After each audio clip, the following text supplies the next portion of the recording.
அதிகம் பேசிக்கிறாங்க. நீங்கள் கண்டிப்பாக அதிகம் தான் பேசணும். நான் பள்ளி ஆசிரியர், என்னால் கண்டிப்பாக பேசுகிறாங்க. என்னோட பேர் ராஜேஷ், ராஜேஷ். நான் கூத்தப்பட்டுங்கிற கிராமத்துலேருந்து வந்திருக்கேன். திருவண்ணாமலை மாவட்டம் வந்தவாசி வட்டம் கூத்தம்பட்டு கிராமம். நான் ஒரு 10 வருஷமாக சென்னையில் தான் உடற்பயிற்சி பயிற்சியாளராக இருக்கிறேன். அரசு வேலை கிடைச்சதுனால ஒரு அரசு மேல்நிலைப் பள்ளியில் முதுகலை பட்டதாரி ஆசிரியராக வேலை பார்த்துருக்கேன். நான் இப்போ எனக்கு வந்து எல்லாரும் போல தான் இன்ஸ்டாகிராமோட வலை காணொலியில் இவங்களோட காணொலியை பார்த்துட்டு அவங்களுக்கு வந்து நான் குறுஞ்செய்தி அனுப்பிச்சிருந்தேன். அதன் மூலயமா எனக்கு வந்து ஒரு ஸ்ரீ அவர்களோட நேரடியாக பேசுறதுக்கான வாய்ப்பு கிடைச்சிது. பேசும்போது நிறைய அவருக்கும் எனக்குமான நிறைய ஒரு ஒற்றுமை இருக்கதா நான் நினைக்கிறேன். பெருசாக ஒன்றும் பேசல. இப்போ அவங்களோட கலைக்குழு, அவங்களோட சிகப்பு வண்ணம், நீல வண்ணம், நிகர், இது எல்லாத்துக்குமானது நீங்க அதாச்சும் என்ன நினைக்கிறதுனா, இவங்க வந்து பறை இசையெல்லாம் கற்றுக் கொடுக்கல. இவங்க வந்து பறை இசை கற்றுக் கொடுக்குறது கிடையாது. அதுக்குள்ள இவங்க பண்ற புரட்சி வேற. நம்ம முழுக்க வந்து பறை இசை தான் அவங்க சொல்லிக் கொடுக்குறாங்கன்னு நினைக்கிறோம். காலையிலேயே இவங்களோட பேர் கேட்ட உடனே தெரியல நிகர். நான் வந்து என்னோட கணினி ஆய்வகத்துக்கு முன்னாடி நான் ஒரு கவிதை எழுதி மாட்டி வச்சிருக்கேன். எந்த ஒரு மனிதனுக்கும் எந்த ஒரு சூழ்நிலையிலும் கீழானவன் இல்லை. எந்த ஒரு மனிதனுக்கும் எந்த ஒரு சூழ்நிலையிலும் மேலானவன் இல்லை. மனிதர்கள் சமமானவர்கள், அதாச்சும் சமத்துவமானவர்கள் போட்டு சில பிராக்கெட்ல சமம் எழுதி வச்சிருக்கோம். சமத்துவமானவர்கள். அவங்களோட பேர் கேட்டபடியே தெரியுது நிகர் அப்படிங்கிற பேர் தெரியுது. யாரும் எந்த விதத்திலும் யாருக்கும் குறைச்சலும் இல்லை, மேலானவங்களும் கிடையாது அப்படிங்கிட்டு அவங்களோட கலைக்குழுக்கு பேர் வச்சிருக்காங்கல்ல, அங்கவே தெரியுது அவங்க சமுதாயத்துல எங்கெல்லாம் சமத்துவமின்மை நிலவுதோ அதை எல்லாத்தையும் சரிப்படுத்த பாக்குறாங்க அப்படின்னு. நமக்கே பொதுவா தெரியும், சமநிலை இல்லாத இடம் சரியதான் செய்யும். எங்கெல்லாம் வீடா இருக்கோ அது ஒரு கட்டத்துக்கு மேல பள்ளத்தை நோக்கி வந்தே தீரும். 4 கண்டி பள்ளத்தை நோக்கி ஏன் வரும் அப்படின்னா, அந்த பள்ளம் இந்த மேலும் சமமாவதுக்காக. அது இயற்கையோட படைப்பு. பிரபஞ்சம் அப்படிதான் நடக்குது. எங்கேயுமே சரி உயரமாவே இருக்காது, பள்ளமாவே இருக்காது. இந்த பிரபஞ்சத்தோட மாற்றத்தின் மூலமா ஒரு மழை வரலாம், ஒரு பெரிய வெள்ளம் வரலாம், வந்து அந்த பள்ளத்தை நிரப்பி அந்த உயரத்தையும் அந்த பள்ளத்தையும் சமமாகும். உங்களோட இந்த நிகருங்கிற பேருக்கு நான் வந்து ஒரு பெரிய நன்றி சொல்லிக்கிறேன். ஏன்னா இது வந்து நம்ம ஒரு கலைக்குழு ஆரம்பிச்சோம், ஒரு பேரை வச்சோம் அப்படிங்கிறது கிடையவே கிடையாது. ஒவ்வொன்றுக்கும் அவங்க ஆனா அந்த சிம்பலுக்கெல்லாம் எதுவும் விளக்கம் கொடுக்கல. நான் தெரிஞ்சுக்கணும்னு நினைக்கிறேன், கொடுத்தா நல்லா இருக்கும். அந்த நீக்கு மேல இருக்கிற அந்த குறியீடு என்ன சொல்லுது அப்படிங்கறத அவங்க சொல்லல அப்படிங்களா? சரி, அது எனக்கு சரியா வரல. சரி, சரி, அதான் அந்த மாதிரி வந்து குறியீடுகளால நிறைய சொல்லியிருக்காங்க பார்த்தீங்களா? அது அதே போல பின்னாடி எழுதியிருக்கு. அது நமக்கு எங்கிட்டே தெரியும். ஒன்று சேர் கற்பி ஒன்று சேர் புரட்சி செய்ய அப்படிங்கிறது உலகத்துல மிகப்பெரிய புரட்சி ஏற்படுத்தின வார்த்தைகள். அது நீங்க அங்க மால்கம் எக்ஸ்ல ஆரம்பிச்சு, ஷேக்வேராவில் ஆரம்பிச்சு, மார்ட்டின் லூதர் கிங்ல ஆரம்பிச்சு, நம்ம ஊர்ல இருக்கக்கூடிய அம்பேத்கர்ல வந்து முடிக்கலாம். அவ்வளவு பெரிய வாசகங்கள் அதுக்குள்ள இருக்கு. இந்த பறை இசை வந்து காலையில நான் கத்துக்கிறப்போ ஓரளவுக்கு இலகுவா இருந்தது. மதிய பொழுதுல வந்து உண்மையா சொல்லணும்னா இந்த கும்பல் அவங்க போடுற மாதிரி நானும் அப்படியே அடிச்சு இது பண்ணிக்கிறேன். ஏன்னா ஒரு நாள்ல உண்மையா சொல்றேன், என்னால அதெல்லாம் முடியல. காலையில சொல்லி கொடுக்குறப்போ அவங்களோட சேர்ந்து என்னால பண்ண முடியுது. அது தெரியுது, பழக்க தான் நமக்கு வருங்கிறப்ப தெரியுது. கண்டிப்பா அவங்களோட கலைக்குழுல சேர்ந்து கண்டிப்பா என்னால கத்துக்கணும் அப்படிங்கிற ஒரு ஆர்வத்தினால முடியுங்கிற ஒரு நம்பிக்கை இருக்கு. இவங்க ஒவ்வொருத்தருமே வந்து பாத்தீங்க அப்படின்னா இவ்வளவு திறமையா இருக்காங்க அப்படிங்கிறது வந்து ரொம்ப மகிழ்ச்சியா இருக்கு. இந்த மாதிரியான மனிதர்கள் தான் வந்து பாத்தீங்க அப்படின்னா சமுதாயத்துக்கு தேவையான ஒருத்தவங்களா இருக்காங்க.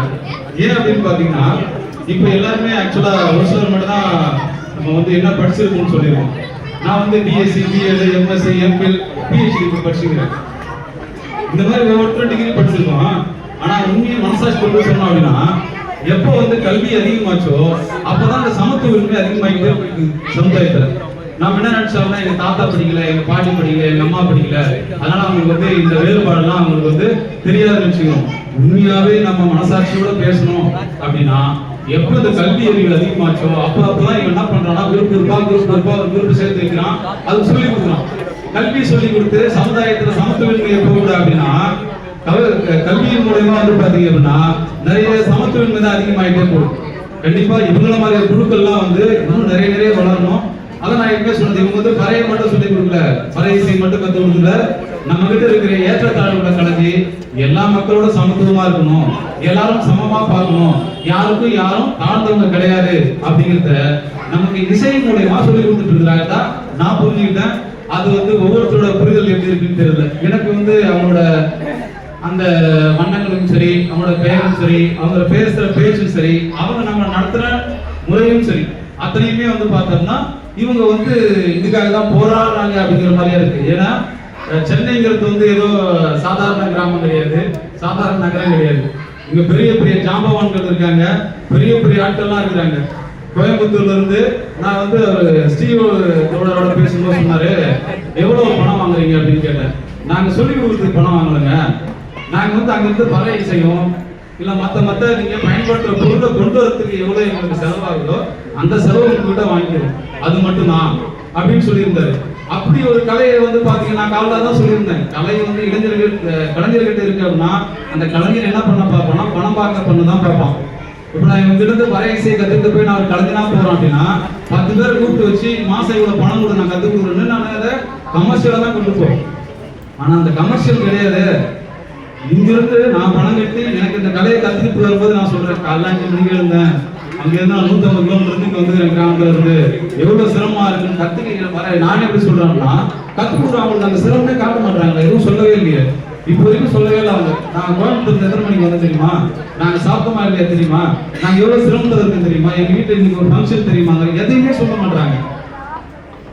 அது இந்த மாதிரி சமுதாயத்துல புரட்சி உருவாக்கணும், சமத்துவத்தை கொண்டு வரணும்னு நினைக்கிற மனிதர்கள் மட்டும்தான் அந்த இடத்துல இருப்பாங்க.